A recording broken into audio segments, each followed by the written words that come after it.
Bonjour et bienvenue à vous sur actualautique.com, Nicolas Venance. Alors sur cette route du Rhum 2018, il y a un IMOCA qui fait beaucoup parler de lui. Cet IMOCA, je suis devant. Cet IMOCA, c'est Charal. Cet IMOCA, il fait beaucoup parler de lui parce que c'est un foiler, mais c'est surtout le tout premier IMOCA de la génération Vendée Globe 2020. Et pour nous présenter ce bateau, je rejoins Sylvain Hay. Sylvain Hay, c'est le patron de Charal Sailing Team. Sylvain, bonjour. Bonjour Nicolas. Alors, Sylvain, beaucoup de fierté chez Charal pour ce départ de la route du Rhum 2018, parce que derrière vous, il y a une sacrée bombe. Ouais, clairement, il y a une sacrée bombe, mais ouais, non, très fier d'être déjà à la route du Rhum. Parce que comme vous devez le savoir, notre bateau, il est très joli, il est tout neuf et tout beau, tout récent. Il est sorti du chantier le 23 août 2018 seulement, là, ça fait 2 mois. Et puis une grosse fierté aussi pour l'ensemble des gens qui ont travaillé dessus, parce que c'est 18 mois de travail de longue haleine, de toute une équipe, du partenaire, de nombreux chantiers fournisseurs à travers la France, beaucoup en Bretagne. Donc voilà, ravi de voir ce magnifique bateau. Ouais, on est ravis. Que dire de plus? Ouais, nous on est une équipe de 15 personnes quand même, on est basé à Lorient. Et puis la particularité de ce bateau-là, comme vous pouvez un peu le voir là, c'est que tout est basé autour de ces foils. Vous savez, les nouvelles ailes là, qui permettent aux IMOCA, parce que c'est donc un IMOCA, là, un 18 mètres 28, 60 pieds, 29 mètres de tirant d'air, 4 mètres 50 de tirant d'eau. Et ces bateaux-là, qui font le Vendée Globe, mais aujourd'hui on est à la route du Rhum, ont été équipés de foils déjà au dernier Vendée Globe 2016. Oui, alors ça c'était nouveau, et tout le monde se posait beaucoup de questions sur le Vendée Globe. Allait-il tenir? Les 4 premiers, ça a été des foilers. Donc en fait, vous, chez Charal, vous êtes allé au-delà. Si ça tenait, on pouvait imaginer le foiler IMOCA de demain. C'est exactement ça. Là, c'est vraiment la nouvelle génération de bateaux. On l'appelle d'ailleurs le foiler. Effectivement, jusqu'en 2016, on pouvait appeler ça des bateaux à foil. Là, c'est un foiler, quoi. Donc, on avait déjà un petit bateau à foil en 2016. Jérémy a fini 3e du dernier Vendée Globe. Et là, avec Charal, on a décidé de faire un bateau neuf et très innovant, et donc basé autour de ces foils. Donc voilà, la particularité, on peut le voir un petit peu, les foils font un peu 2-3 fois la dimension de d'autres bateaux à foil qu'on a aujourd'hui sur les pontons. Et là, l'idée, c'est que toute la puissance du bateau est justement dans ces foils. La carène est beaucoup plus frégatée et l'idée, c'est que le bateau, jusqu'à maintenant, il se sustentait un petit peu pour toucher un peu moins l'eau. Aujourd'hui, il vole. Alors, il vole, et puis alors l'architecte qui est derrière le concept, c'est VPLP. Tout à fait. On a travaillé avec VPLP, et puis donc le cabinet VPLP, et puis au sein du team Charal, un bureau d'études de 4 ingénieurs qui a accompagné évidemment la construction de ce bateau avec le cahier des charges qui convenait à Jérémy, aussi bien dans les lignes que le cockpit, l'ergonomie, l'intérieur, etc., etc. Mais oui, tout est réfléchi autour de ces foils, ce qui nous fait un bateau volant aujourd'hui. Ouais. Alors, bateau volant, bateau aussi dont le design est magnifique. On le voit avec cette étrave et cet avant qui sont extraordinaires, dans le sens que ça sort vraiment de l'ordinaire. Alors le bateau a une très belle ligne effectivement, et je dirais que l'ensemble du projet évidemment est sur le technique, son innovation, le sportif, et puis aussi on a envie de faire les choses jolies et belles jusqu'au bout.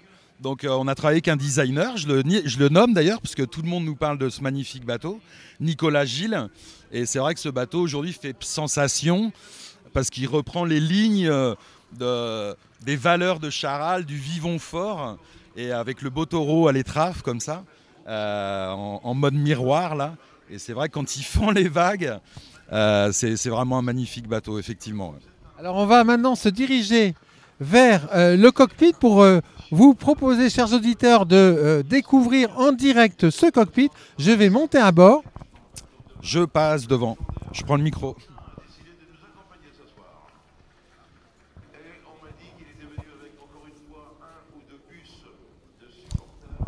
Donc on va faire un petit tour du bateau, Nicolas. Alors ça se présente comment le cockpit de Charal? Alors on va descendre par là déjà. La marche est assez haute, donc il y a une petite pré-marche.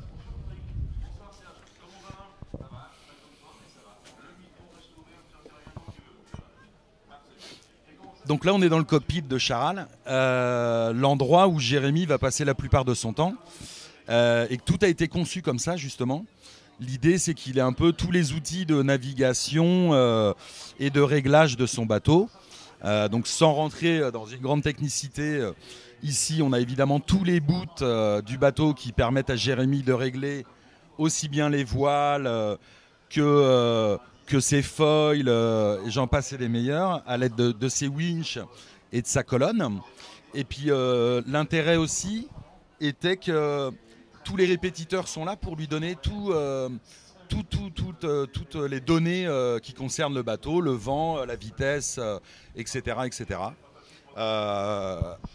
C'est très protégé, hein, en fait. On se rend compte qu'un IMOCA, ça va très vite. Et en fait, le poste de barre est vraiment totalement protégé parce que à ce niveau-là, ça mouille. Alors c'est des bateaux qui mouillent beaucoup, effectivement, vu la vitesse à laquelle ils vont. Quand il y a un peu de mer, il y a beaucoup d'eau qui passe sur le bateau. Et vraiment pour que le sportif, le skipper, Jérémy en l'occurrence, soit performant sur son bateau, le fait d'être au sec, c'est quand même très important. Et effectivement, là on a une casquette qui n'est même pas mobile, donc il est vraiment très protégé. Et juste l'endroit où tu es, Nicolas, là, c'est son poste de barre en fait. Donc Jérémy, il va être là d'un côté ou de l'autre. Tu vois qu'on a une petite tablette. La barre est ici, rétractable là. Et d'ici, avec les petits hublots, il peut voir où il avance et il est parfaitement protégé. Et normalement, il ne devrait pas trop recevoir d'eau sur lui. Alors, Sylvain, ce bateau, il est tout nouveau. On le disait, hein, c'est le dernier. Aujourd'hui, là, sur les pontons de la route du Rhum, c'est le premier bateau, le fameux foiler dont je parlais, c'est le premier bateau de nouvelle génération. D'ici le Vendée Globe, il devrait y en avoir 6 ou 7 si je ne m'abuse, mais tous les prochains sortiront au printemps prochain. Donc on est le premier bateau neuf, nouvelle génération clairement. Et l'objectif était de sortir les premiers pour se donner le temps de l'apprivoiser. Parce que ça reste quand même un bateau qui va donner un peu de temps avant de l'apprivoiser. Et là, on est à 2 mois du Vendée Globe, à 2 ans pardon, du Vendée Globe, et c'est pas trop, quoi. Alors, l'objectif de Jérémy Bayou sur cette route du Rhum? Clairement, l'objectif, c'est d'arriver à Pointe-à-Pitre. Dans un premier temps, je le disais un peu tout à l'heure, hein, le bateau est mis à l'eau depuis le 23 août. On a dû faire 18 jours de navigation seulement. Pas forcément au grand large, hein. On est resté autour de notre base, essentiellement à Lorient. Donc voilà, le bateau est prêt techniquement, hein. Toute l'équipe a fait un boulot de fou là, pendant 18 mois, et jusque sur les derniers jours, le bateau est prêt. Maintenant, voilà, on ne peut pas dire qu'il a été éprouvé, on ne peut pas dire non plus que Jérémy l'a complètement à sa main, parce que je le répète, ça va mettre un peu de temps. Donc voilà, l'objectif, c'est de prendre le départ, d'y aller piano, et puis de voir comment tout ça se passe. Si Jérémy arrive à Pointe-à-Pitre, on sait qu'il sera aux avant-postes. Mais voilà, maintenant, voilà, on pense tous, on croise tous les doigts pour que Jérémy fasse une belle course et arrive à Pointe-à-Pitre et qu'on aille le rejoindre pour l'arrivée là-bas. Avec un bateau très innovant, dont l'intérieur recèle des secrets de fabrication. Et je crois, Sylvain, que vous allez nous ouvrir, entrebâiller cette porte. Mais derrière cette porte, il y a des choses qu'il ne faut pas trop voir. Elles sont d'ailleurs cachées. Effectivement, il y a la vie à bord également. Donc Jérémy a sa petite banette pour se reposer, son coin cuisine, toute la centrale de navigation, la table à cartes, etc. Mais il va quand même passer beaucoup de temps ici parce que même là, on a fait un système pour que la table à cartes arrive pratiquement à l'entrée de la cabine pour que Jérémy puisse travailler sans trop se déplacer sur le bateau, éviter le maximum de déplacement pour encore une fois gagner en performance, quoi, et en ergonomie.